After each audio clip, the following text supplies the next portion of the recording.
राधे राधे, जय श्री कृष्णा। कैसे हो? आशा करते हैं सभी भाई बहन अच्छे ही होंगे।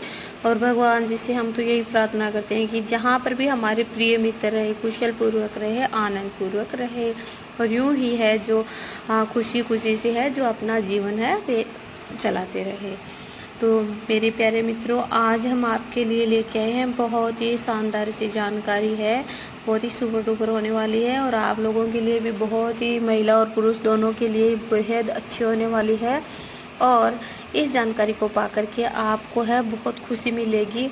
और मेरी बहनों भाइयों, अगर आपने भी कोई भी पाप किए हैं अगले जन्म में, पिछले जन्म में, कौन से भी जन्म में, अभी वर्तमान में, तो वो आपके जो पूरे पाप है वो धोने का तरीका भी मैं बता देती हूँ आपको। और आप एकदम है जो गंगा जल जैसे पवित्र हो जाओगे अगर आप ये काम कर लेते हो। तो आपसे भूल से कोई गलती हुई है तो ये सब है जो माफ़ हो जाएगी। तो मेरी बहन और भाइयों, आज का वीडियो है आपके लिए बहुत ही अच्छा होने वाला है। तो पूरा देखना वीडियो को, बीच में बिल्कुल भी स्किप मत करना। और जो भी मेरे भाई बहन, मेरे सिस्टर लोग नए आए हैं मेरे चैनल पे, तो प्लीज़ चैनल को है सब्सक्राइब जरूर कर लीजिएगा। बेल आइकन का बटन ज़रूर दबा लें, जिससे जैसे ही मैं वीडियो डालूँ तो जानकारी आपके पास है, नोटिफिकेशन आपके पास पहुंच जाए। तो मेरी बहनों भाइयों, वीडियो को पूरा देखना। तो सबसे पहले मैं बताती हूँ कि मेरी बहनों, जिसके घर के अंदर तुलसी मैया का पौधा है, वो घर ऐसे समझो कि एक है जो मंदिर से कम नहीं है। वो बहुत ही अच्छा घर है, पवित्र घर है, शुद्ध घर है। सबसे पहले तुलसी के पास दीपक जलाने से क्या होता है, भगवान विष्णु भगवान जी ने बताया है, भगवान शिव शंकर ने कहा है, भगवान कृष्ण ने कहा है, और तुलसी माता स्वयं बताते हैं कि तुलसी मैया के पास मात्र एक दीपक जलाने से अपने को है जो क्या फल मिलता है, क्या नहीं मिलता है, इसके करने से क्या क्या फ़ायदे होते हैं, तो वो मेरे मित्रों आप जान लीजिएगा। आइए हम जानते हैं इसके बारे में। कि भगवान श्री कृष्ण कहते हैं कि जिस जगह पर तुलसी का पौधा होता है वहाँ कोई भी नकारात्मक ऊर्जा है जो प्रवेश नहीं करेगी। दोस्तों, सनातन हिंदू धर्म में तुलसी के पौधे का बहुत अधिक महत्व है, जो बताया भगवान हरि विष्णु कहते हैं कि जिस घर में देवी लक्ष्मी को वे वैकुंठ को ऐश्वर्य प्राप्त है, उसी प्रकार है जो वैकुंठ में तुलसी के कारण ही है जो पवित्रता प्राप्त है। पृथ्वी लोक पर जहाँ पर भी तुलसी का पौधा होगा वहाँ उस स्थान पर है जो देव ही देव है जो वास करेंगे। और भगवान विष्णु तो अवश्य ही वास करेंगे जहाँ पर तुलसी का पौधा होगा। इसी कारण से हमें हमारे घरों में है जो तुलसी का पौधा अवश्य ही लगाना चाहिए, बहुत ज़रूरी होता है। तुलसी के पास दीपक जलाने के से मतलब क्या होता है, तो दोस्तों जानते हैं इस बारे में कि देवी सत्यभामा को यह भगवान श्री कृष्ण ने बताया कि एक बार की बात है कि देवी सत्यभामा है, एक दिन भगवान श्री कृष्ण के यहाँ जाती है और पूछने लग जाती है कि हे स्वामी, आपने मुझे तुलसी के अंदर है जो जल देने का महत्व तो अब बता दिया है कि, परंतु तुलसी के पास एक दीपक जलाने का महत्व है जो नहीं बताया कि रोज़ शाम को तुलसी के पास दीपक जलाने से क्या फल मिलता है, दीपक क्यों जलाया जाता है, इससे मनुष्य को कौन सा फल प्राप्त होता है। तुलसी के पास दीपक जलाने का आप है जो मुझे तरीका बताइए, उपाय बताइए, तथा दीपक जलाते समय किस मंत्र का है जो हमें है उच्चारण करना चाहिए। प्लीज़ कृपा करके आप मुझे है जो विस्तार से बताइए। भगवान श्री कृष्ण कहते हैं कि देवी, आज तुमने समस्त संसार के जो कल्याण की भावना से बहुत ही अच्छा प्रसन्न किया है। तुम्हारा इस बात का उत्तर मैं देने से बहुत ही पहले तुम्हें प्राचीन काल की एक कथा है जो ऐतिहासिक के बारे में बताता हूँ। इसमें तुम्हारे सभी प्रश्नों के उत्तर है जो तुम्हें मिल जाएंगे। तुलसी के पास दीपक जलाने से जो फल मिलता है उसी के बारे में है जो हम है जो इस कथा के माध्यम से है वर्णन करेंगे, और उसका आंसर आपको अवश्य ही मिल जाएगा। इसलिए इस कथा को तुम ध्यान पूर्वक से सुनना। और तुलसी में दीपक जलाने से 100 वर्षों तक पुण्य की प्राप्ति होती है। हे प्रभु, इस कथा को मैं सुनने के लिए बहुत ही उत्सुक हूँ और मैं बहुत ध्यान से सुनूंगी। कृपया करके स्वामी आप मुझे है जो कथा है जो सुनाइए, जल्दी सुनाइए आप मुझे। तो भगवान श्री कृष्ण कहते हैं कि हे देवी, दक्षिण दिशा में है जो एक तुंगभद्रा नाम की है जो नदी है। उस नदी के किनारे है जो हरिहर नाम का एक सुंदर नगर बसा हुआ है। उसी नगर में हरि दीक्षित के एक ब्राह्मण निवास करते थे और बहुत ही गुणवान व्यक्ति थे और वेदों के अनुसार चलने वाले थे। समस्त शास्त्रों का अध्ययन भी किया हुआ था और उसी ब्राह्मण की एक पत्नी भी थी जिसे लोग दुराचारी कहकर है जो पुकारते थे, क्योंकि उनके जो कर्म थे वो ऐसे ही थे, उनके अनुसार ही थे। क्योंकि वह हमेशा अपने पति को है जो कुशब्द बोलती थी, गुस्से से बोलती थी, खाना नहीं देती थी और हमेशा उनका है जो अपमान करते थे। कभी अपने पति का कभी को भोजन भी नहीं देती थी और कभी अपने पति के साथ में है जो शयन भी नहीं किया करती थी। कभी उसके साथ में प्रेम से बातें भी नहीं किया करती थी। तो पति के मित्र भी है जो उनके घर में आते थे मेहमान के रूप में, तो उनको भी वह मान सम्मान आदर नहीं देती थी। उनके घर में अदरवाइज भी कोई मेहमान आते थे, साधु संत महात्मा आते थे, तो उनको भी वह कोई है जो मतलब सम्मान नहीं देती थी। रोजाना गलत औरतों की संगत में ही रहते हुए है जो वह घर से हमेशा बाहर रहती थी, क्योंकि उनका जो मन था अपने पति को छोड़कर पराये पुरुषों में लगा रहता था। वह औरत पराये पुरुषों को घर से बाहर जाकर देखती थी और सुंदर पुरुषों की तलाश में है जो रहते थे और सज-सवर की है जो बाहर जाती थी और पराये मर्दों के साथ में है जो संभोग मनाते थे। उनका रोजाना यही काम था। एक दिन हरिभद्र ने कहा कि हे प्रिय, आपका यह आचरण है जो सही नहीं लग रहा है मुझे। इस प्रकार पाप करने पर तुम्हारा अहित होगा।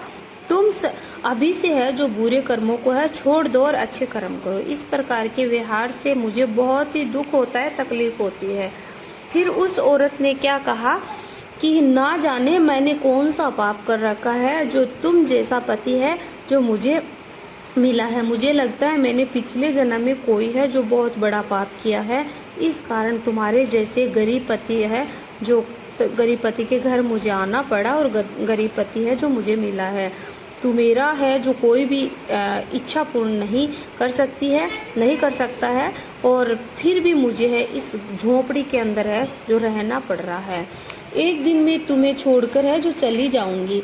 अगर तुम्हारे साथ रहूंगी तो इस जन्म में भी मुझसे है जो पाप ही होंगे। अब मैं की धनवान और एक सुंदर है जो लड़के से है विवाह करूंगी। फिर हरिभद्र ने कहा कि हे प्रिय, आप अपने पति का त्यागने के अपशब्द है जो ना ही बोलो तो अच्छा है। जो स्त्री अपने पति को छोड़कर किसी अन्य के साथ में जाती है तो उसे नरक में ही जाना पड़ता है। तब उसकी औरत ने कहा कि नरक में तो तुम्हें जाना पड़ेगा, क्योंकि कोई काम तो तुम करते हो नहीं और मुझे है जो सबका झूठा भोजन खिलाते हो, तो नरक में तो आपको जाना पड़ेगा। तो फिर श्री कृष्ण क्या कहते हैं मित्रों, सुनो। श्री कृष्ण कहते हैं कि हे देवी, जो स्त्री अपने पति के साथ में दुर्व्यवहार करती है और उसको है ना घर में है उसका दुर्भाग्य आता है उसके घर में। फिर एक दिन वह स्त्री जंगल में जाकर के है जो पेड़ के नीचे खड़ी हो गई और उनका है जो चित्त काम से भरा हुआ था और किस सुंदर पुरुष की तलाश में थी वह उसने बहुत समय तक है जो वहाँ पे देखा, परंतु कोई भी नहीं आया।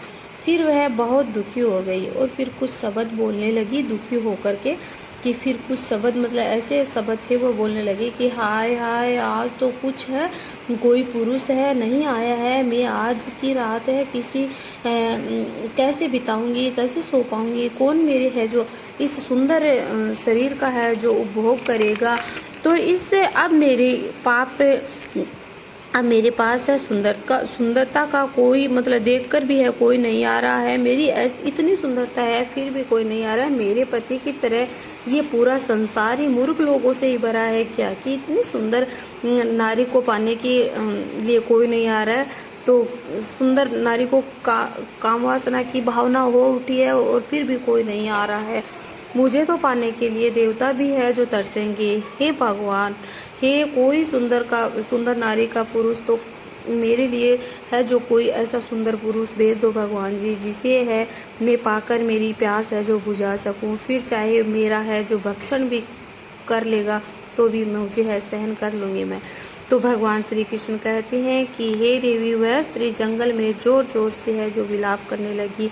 और उसी जंगल में एक ही बहुत ही बड़ा बाघ रहता था, और वह उस पापिनी स्त्री के पास है जो उनको खाने के लिए है जो आ गया।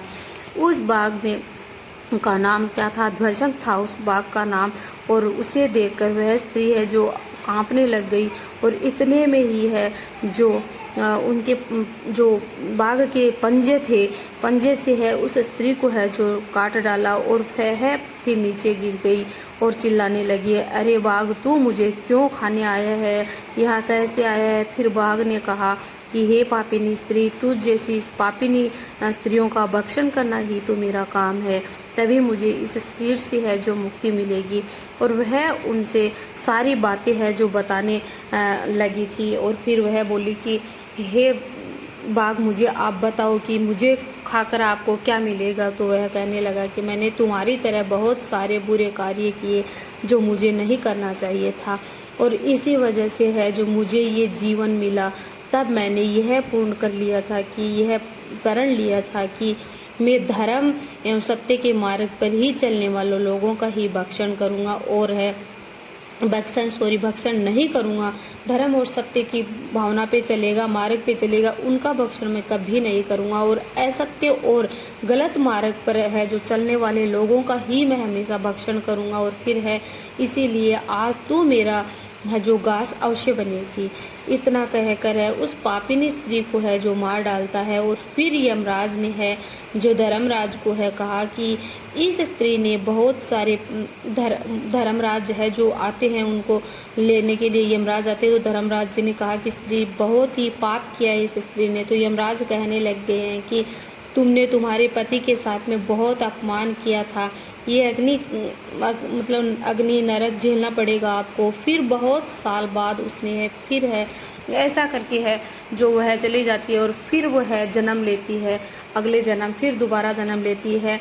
और कुछ सालों के बाद में अपने ऐसे ही गरीब परिवार के घर में है जो वह अचानक से जन्म लेती है, और फिर वह स्त्री है ऐसे ही है जो कार्य है जो करने लग जाती है, ऐसे ही कार्य करने लग जाती है। और है जो उसके है जो फिर कोड़ निकल जाते हैं शरीर के ऊपर है जो कोड़ निकल जाते हैं। तो वह पाप की भागिनी थी।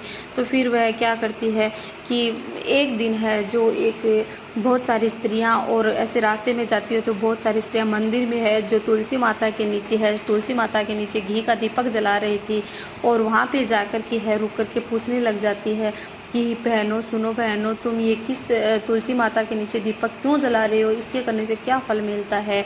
तो फिर वह स्त्रियां तो है जो अपनी पूजा पाठ में लगी थी नहीं बोल रही थी, लेकिन एक साधु है जो इस कुटिया से निकल कर बाहर आता है और कहता है कि पुत्री तुम लग रही हो कि बहुत ही आपने बहुत पाप किए हैं, आपके बहुत कोड़ निकले हैं, बताओ कैसे आई हो, किस काम से आई हो, कहाँ से आई हो? तो बोली कि हे साधु महात्मा, आप बताओ कि ये स्त्रियां जो इस तुलसी के पेड़ के नीचे दीपक जला रही है घी का, इसके करने से क्या फल मिलता है? और मैं तो पापी नहीं हूँ, मैंने तो बहुत पाप किए हैं इस जन्म में, पिछले जन्म में, तो मुझे बताओ मेरे पाप का भी मुझे कोई उपाय मिलेगा क्या, और इसके करने से क्या फल मिलता है?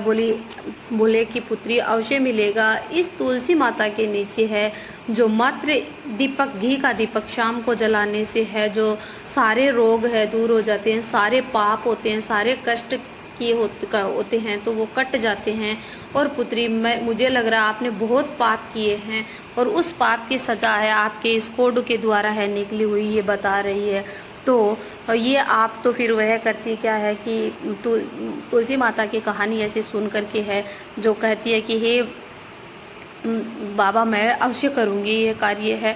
जो फिर वह दूसरे दिन ही तुरंत है जो नहा धो करके है जो तुलसी माता के नीचे है घी का दीपक है जो जलाती है, और ऐसे करके है घी का दीपक ऐसे लगातार 5-6 दिन चलती है। फिर वह कोड के द्वारा वह बीमार चल रही थी तो वह है जो उसका है जो तुलसी माता के नीचे दीपक जलाते जलाते पूजा करते करते उनको है जो अचानक से है जो दर्द होने लग जाता है और वह वहीं पे है जो गिर जाती है और उनकी मृत्यु हो जाती है तुलसी के पौधे के पास ही।